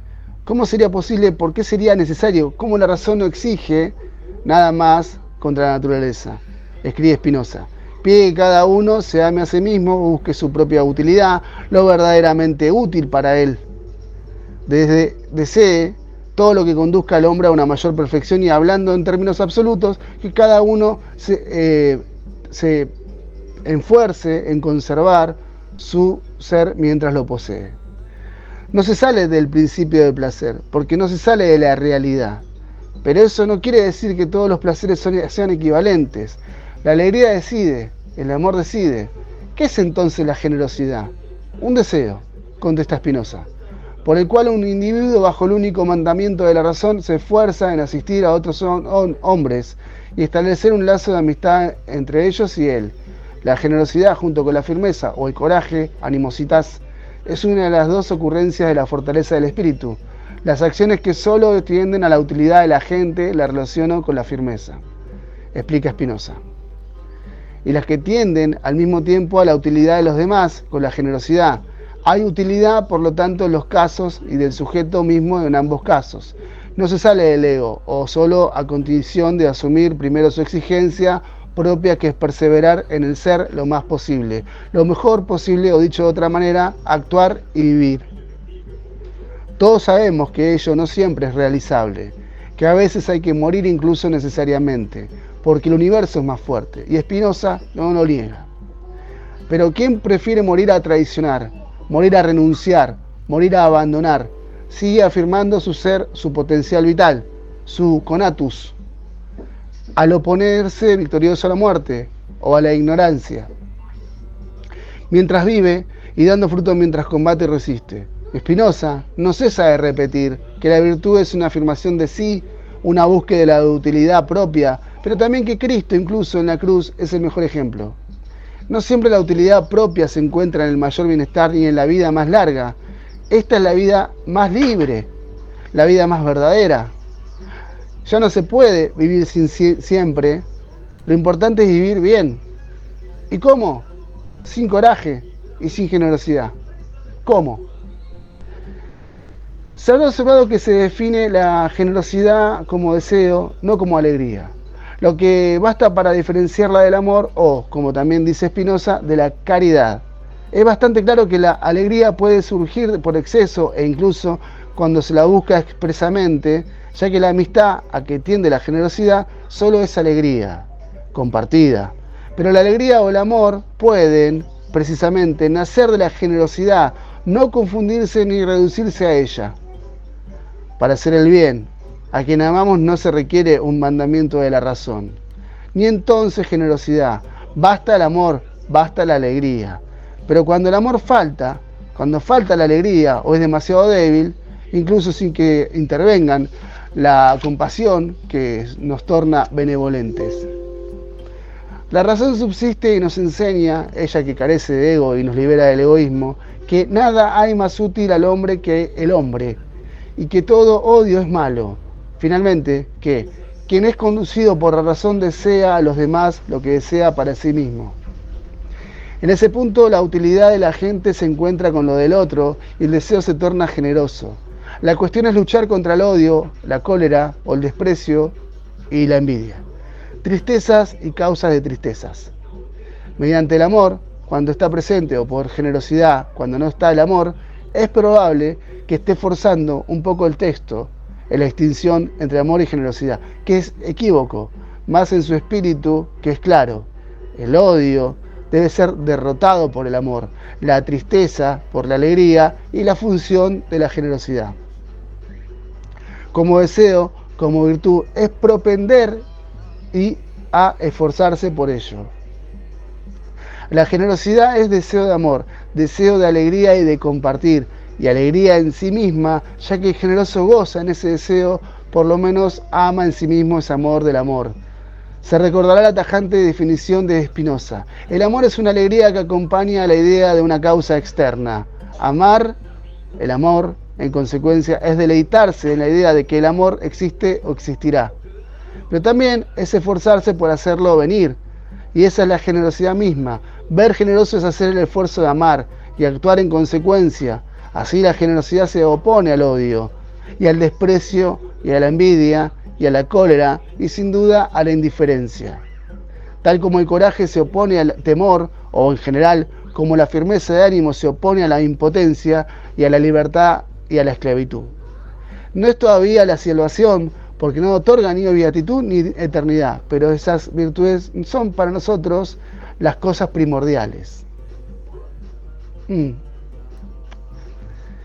Conciernen a lo que Spinoza llama una conducción recta de la vida, normas de vida, preceptos de la razón, o simplemente moralidad, porque es falso que debamos vivir más allá del bien y del mal, no se puede.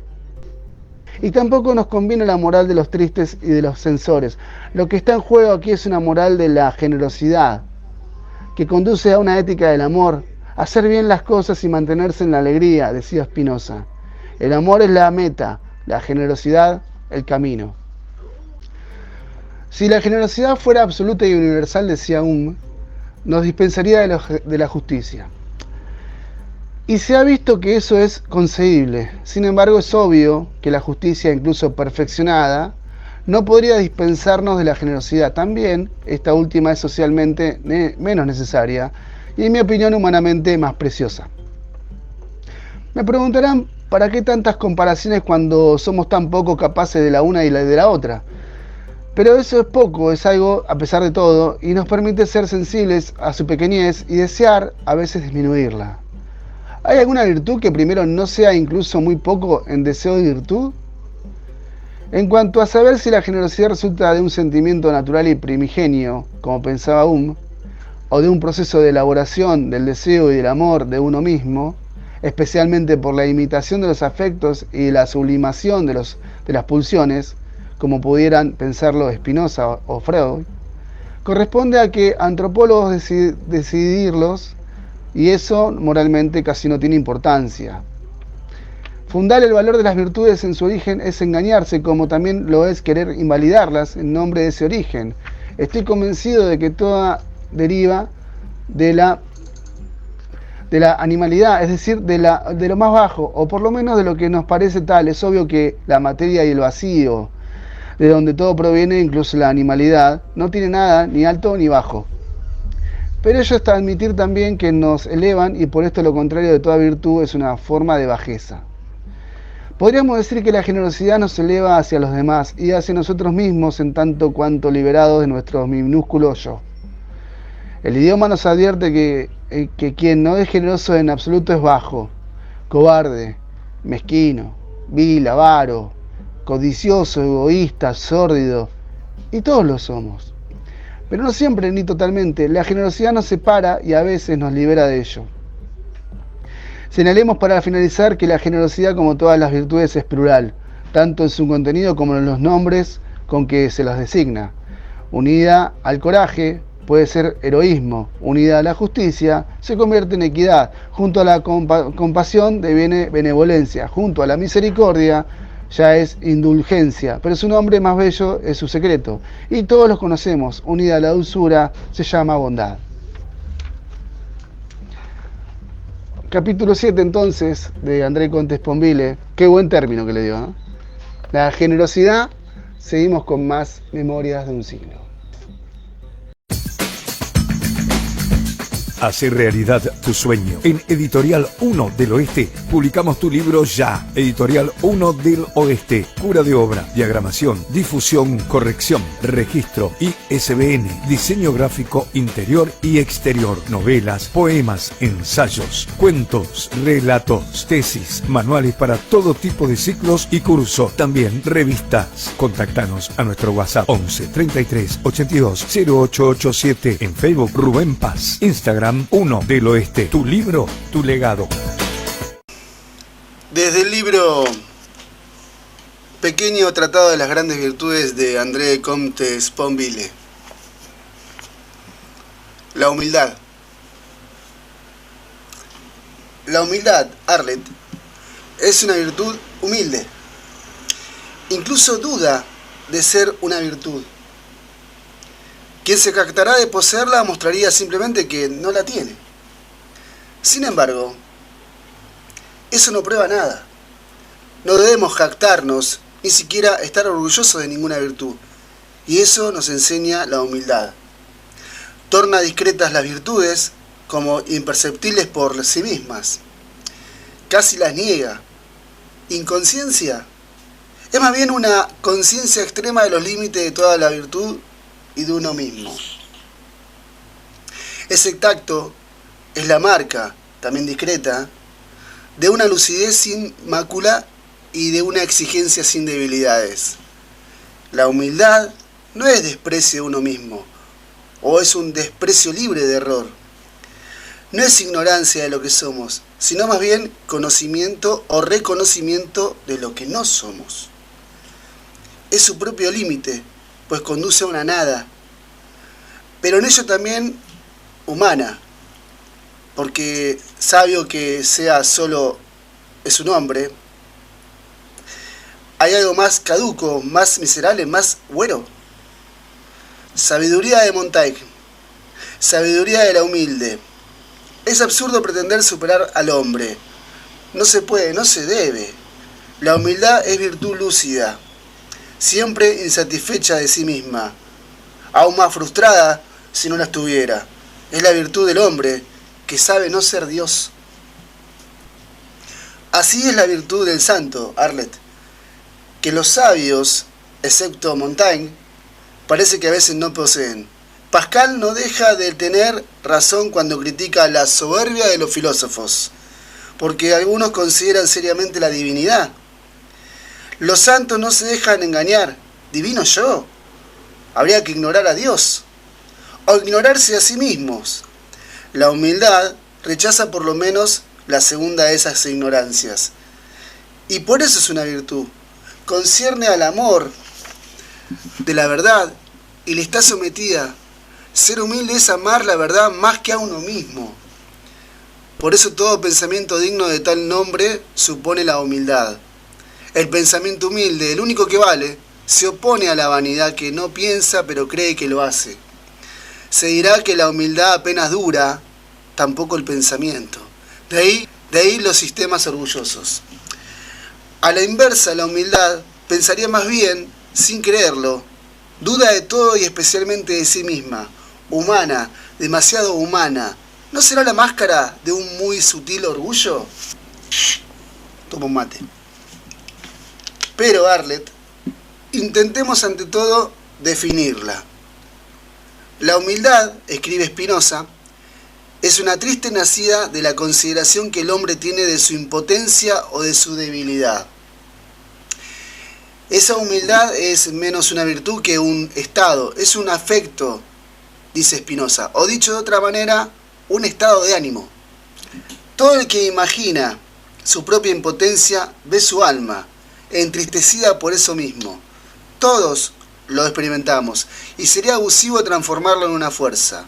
Ahora bien, la virtud para Spinoza es solo eso, fuerza de ánimo, siempre dichosa. La humildad, entonces, no es una virtud y no pertenece al sabio. Es posible, sin embargo, Arlet, que esto solo sea una cuestión de palabras. No solo porque la humildad para Spinoza, incluso sin ser una virtud, es más útil que dañina. Puede ayudar a quien la practica a vivir al fin bajo el dictado de la razón. Y los profetas tuvieron razón al recomendarla. Pero también Arlet, y sobre todo porque Spinoza apunta expresamente a otros afectos, positivo que corresponde a nuestra humildad virtuosa, si suponemos que un hombre concibe su impotencia porque conoce otra cosa más poderosa que él mismo, conocimiento que le permite limitar su propia capacidad de acción, solo podemos decir que ese hombre se conoce a sí mismo con precisión, es decir, que se potencia su capacidad de acción. Esa humildad es sin duda una virtud, porque conocerse a uno mismo de manera adecuada fortalece el espíritu.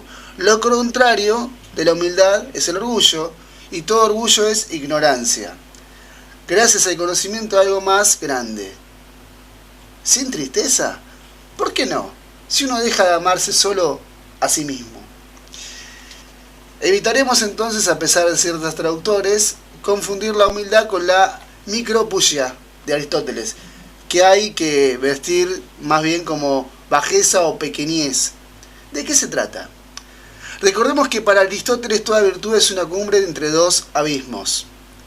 Así sucede con la magnanimidad o grandeza de alma. Quien se aleja por el sexo cae en la vanidad, quien por defecto en la bajeza. Ser bajo es privarse de aquello de lo que somos dignos, es desconocer su verdadera valía al punto de rehuir por no sentirnos nunca capaces, toda acción un poco elevada. Esta pequeñez corresponde muy bien a lo que Spinoza, distinguiéndolo de la humildad, humilitas, llama objetio, que se traduce de ordinario por menosprecio o desprecio de uno mismo, pero que Bernard Patrou tuvo razón, me parece, al vestir como bajeza. La bajeza, objetio, es hacerse, por tristeza, menos caso de lo que es justo. Esta bajeza puede nacer, por cierto, de la humildad, y en tal caso, esta última es viciosa. Pero no hay en ello ninguna fatalidad. Nuestra impotencia puede entristecernos sin exageración e incluso, y es lo que llamo humildad virtuosa, acaso encontremos en esa tristeza un incremento de fuerza para combatirla. Se dirá, Arlet, que esta reflexión surge del espinosismo. No estoy seguro, y por supuesto me importa un comino. Me parece que la experiencia enseña que la tristeza es a veces una fuerza capaz de movilizar nuestras energías. Y eso, por otra parte, lo reconoce Spinoza. E importa más que los sistemas. Hay un coraje de la desesperación y también hay un coraje de la humildad. Por lo demás, no podemos elegir. Vale más una tristeza genuina que una alegría falsa. La humildad, en cuanto a virtud, es la tristeza genuina de solo ser uno mismo. ¿Y cómo podríamos ser otra cosa? La misericordia también vale para uno mismo y atempera la humildad con algo de dulzura. Su enseñanza es que hay que contentarse con lo que es, con lo que se es. Pero, ¿quién sin vanidad podría estar contento de ello? Misericordia y humildad van de la mano y se completan. Aceptarse a uno mismo, pero no contentarse cuentos. Pero no contarse cuentos.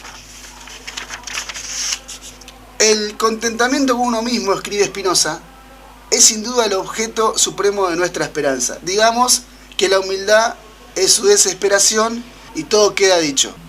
¿Todo? No, todavía sin embargo es probable que aún no hayamos considerado lo esencial. Lo esencial, el valor de la humildad. La he llamado virtud. ¿Más de qué importancia? ¿De qué rango? ¿De qué dignidad? El problema es claro. Si la humildad es digna de respeto o admiración, no es un error que sea humilde. Y si tiene razón de serlo, ¿cómo sería razonable admirarla?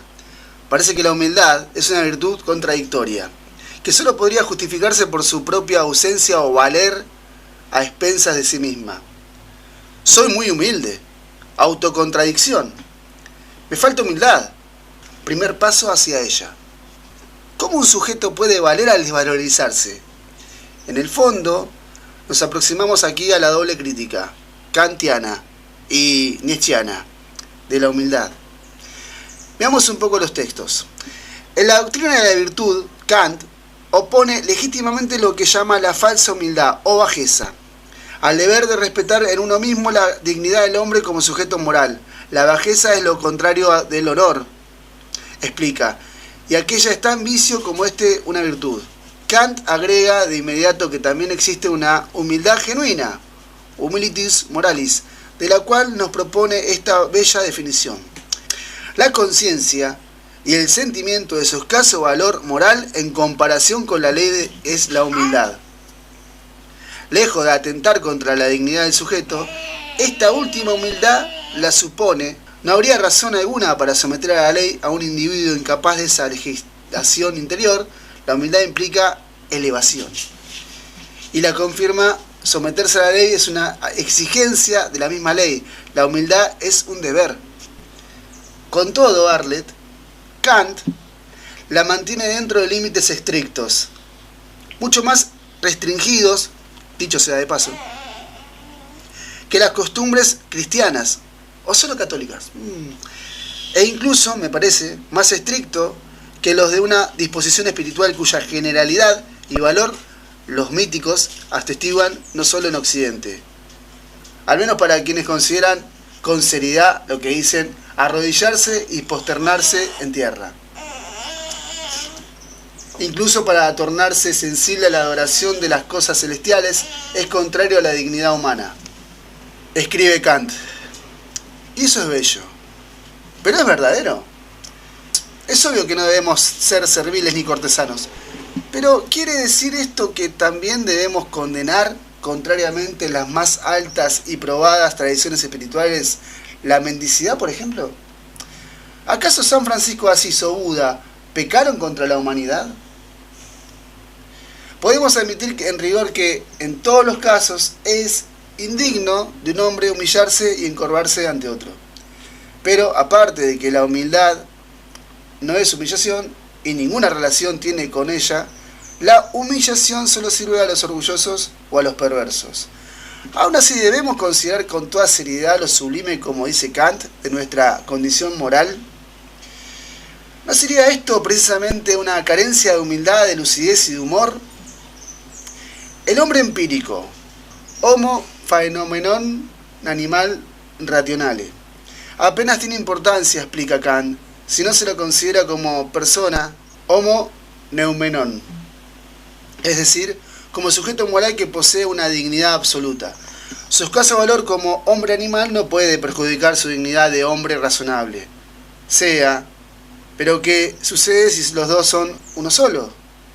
Más humildes son los materialistas, que jamás olvidan el animal, que son hijos de la tierra, humus, de donde deriva humildad.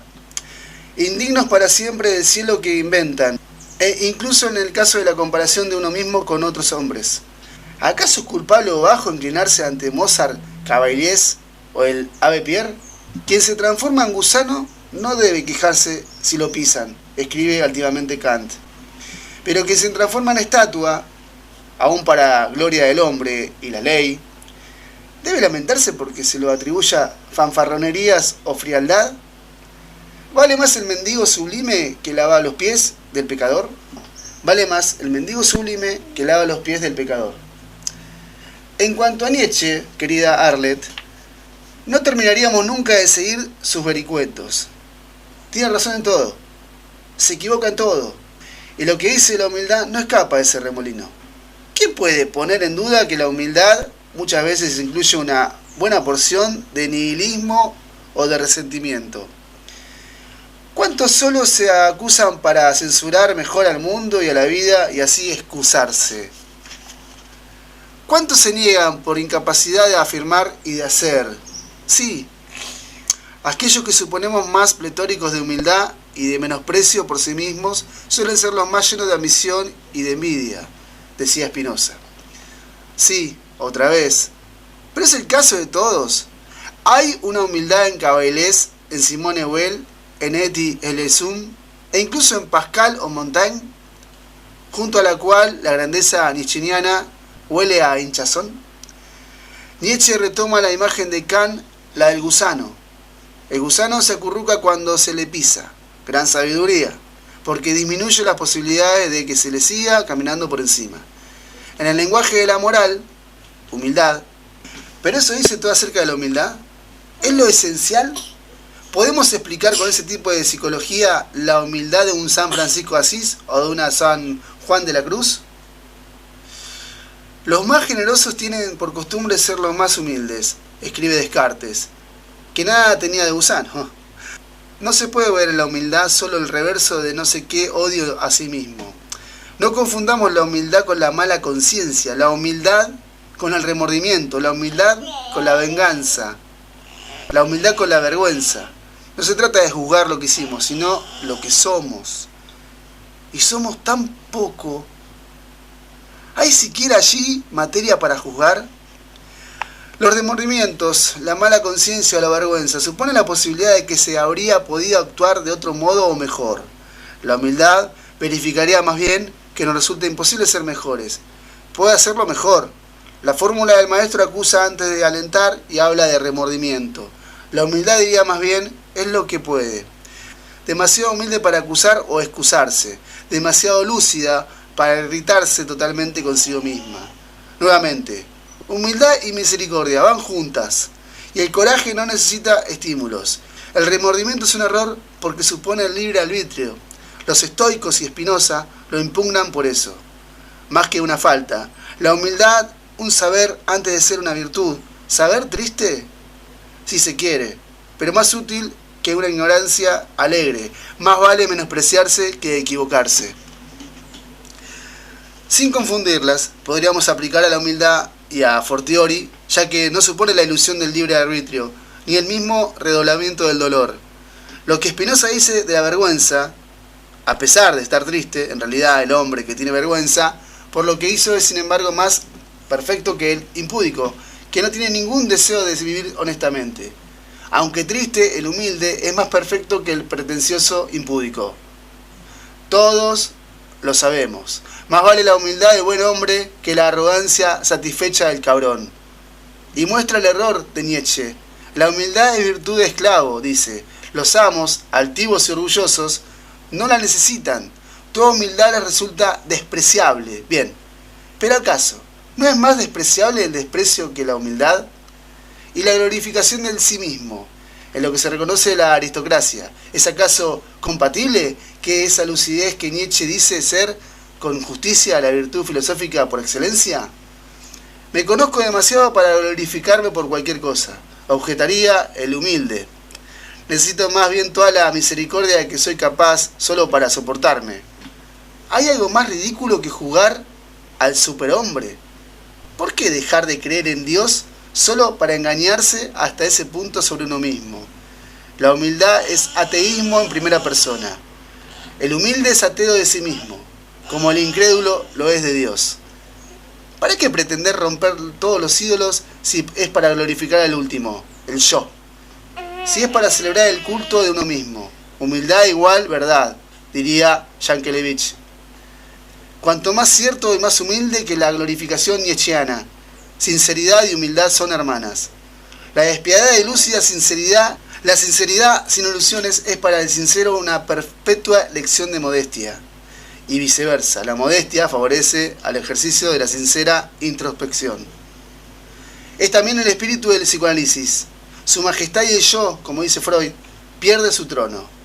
Y por eso es estimable, es preciso amar la verdad o amarse uno mismo. Todo conocimiento es una herida narcisista.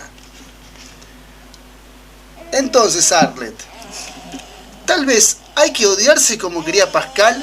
Por cierto que no. Sería faltar a la caridad, a la que todos tenemos derecho, incluso uno mismo. Caridad que nos da a todos, más allá de todo derecho, un amor inmerecido, pero que nos ilumina cual una gracia injustificable, gratuita y necesaria. El escaso amor genuino, incluso el que nos concierne a nosotros mismos, que nos lleva allá el ego, lo atraviesa, del que a veces somos capaces. Amar al prójimo como a uno mismo, y a uno mismo como al prójimo. Donde está la humildad, decía San Agustín, está la caridad. Porque la humildad conduce hacia el amor, como dice Yankelevich. Y todo amor genuino la supone sin humildad. El yo ocupa todo el espacio disponible y solo ve en el prójimo un objeto de concupiscencia y no de amor, o un enemigo. La humildad es este esfuerzo del yo para liberarse de las ilusiones que se hace sobre sí mismo. Y, porque esas ilusiones la constituyen, por cuyo esfuerzo se disuelve. Grandeza de los humildes. Llegan hasta lo profundo de sus pequeñez, de su miseria, de su vacuidad. Allí donde ya no hay nada, donde solo hay todo. Helos ahí, solos y desnudos, iguales a cualquiera, expuestos sin máscaras, al amor y a la luz. ¿Pero somos capaces de un amor sin ilusiones? ¿Sin concupiscencias? ¿Somos capaces en suma de caridad? No es el lugar para decidirlo. Pero aunque no lo fuéramos, nos quedaría la compasión, el rostro más humilde del amor y su aproximación cotidiana. En definitiva, Arlet, en su capítulo sobre la humildad, Yankelevich señala, y así es, que los griegos casi ignoran esa virtud. Tal vez porque no haberse fabricado un Dios bastante grande para que se apreciara debidamente la pequeñez del hombre. Sin embargo, tal vez por no haberse fabricado un Dios bastante grande como para apreciar debidamente la pequeñez del hombre. Sin embargo, no es seguro que siempre se hayan engañado sobre su grandeza. Creo que Yankelevich, como Pascal, se equivoca sobre el orgullo estoico. En la humildad de Epícteto, el ego sabe no ser Dios, sabe ser nada. Quizá los griegos eran menos narcisistas que nosotros o tenían menos ilusiones que disipar. No obstante, Dios, el nuestro, el de los judíos, cristianos y musulmanes, en el que se cree o no, es ahora para todos, por contraste, una terrible lección de humildad. Los antiguos se definían como mortales, solo la muerte pensaban, los separan de lo divino. Hemos dejado atrás esa idea, y sabemos que ni siquiera la inmortalidad podría, lo que la torna, sin duda insoportable, hacer de nosotros, desgraciadamente, más de lo que somos. ¿Quién no desea morir a veces para liberarse de sí mismo? Por eso la humildad es, quizá, la más religiosa de las virtudes. ¿Cómo quisiéramos arrodillarnos en las iglesias? ¿Por qué no hacerlo? Hablo solo por mí. Tendría que imaginar que un Dios me creó y por lo menos estoy libre de esa pretensión. Somos tan poca cosa, tan débiles, tan miserables. La humanidad resulta una creación tan irrisoria. ¿Cómo imaginar, Arlet, que un Dios haya querido esto? Así, la humildad, nacida de la religión, puede conducir al ateísmo. Creer en Dios sería un pecado de orgullo. Te leí el capítulo entero de la humildad desde el libro Pequeño Tratado de las Grandes Virtudes del escritor André Comte Sponville. Hacer realidad tu sueño. En Editorial 1 del Oeste publicamos tu libro ya. Editorial 1 del Oeste. Cura de obra, diagramación, difusión, corrección, registro, ISBN, diseño gráfico interior y exterior, novelas, poemas, ensayos, cuentos, relatos, tesis, manuales para todo tipo de ciclos y cursos. También revistas. Contáctanos a nuestro WhatsApp 11 33 82 0887. En Facebook Rubén Paz. Instagram 1 del Oeste. Tu libro, tu legado. Bueno, gente, creo que da para una tercera parte, ¿no? Esto de las grandes virtudes en el pequeño tratado de las mismas de André Comte Sponville. Me enredé todo, lo dije todo al revés, pero vos entendiste que dije el nombre del título, que es este. André Contes Pombile, Pequeño Tratado de las Grandes Virtudes. Da para un tercer episodio. Y yo creo que 4, porque no alcanza. El libro, yo lo sigo leyendo y es un libro que tiene un montón para discernirle. Por supuesto que también apreciaría mucho que ustedes me digan, che, lee tal o cual filósofo, tal o cual pensador. Acá tengo Camus, por ejemplo. Está acá Albert Camus. Camus, perdón, a ver. Lo que pasa es que está trabado el libro, si lo saco por ahí se complica, a ver. No quiero complicar la cámara, ese es el tema. Ahí está. Se complicó nomás la cámara, no se complicó. Bueno, pues si pasó un cable, bueno, ya sabes. Este está bueno. Estaría bueno también hacer una pequeña lectura de este, tampoco un montón, ¿no? Pero digamos, como para dar es un ensayo, Albert Camus. Son ensayos, mirá qué libro. Después de esto, voy a hacer una selección de textos de acá y vamos a hacer otro, porque para programa de radio esto sobra un montón y está buena la idea de hablar de pensadores en estos tiempos donde todo pasa, todo es livianito, como dijo una amiga mía, todo es de música ligera. Bueno, no, que no pase todo y que algo quede para seguir pensando en poder mejorar como personas, si eso es posible. Nos vemos el martes que viene con más cosas, dichos y hechos. Chau.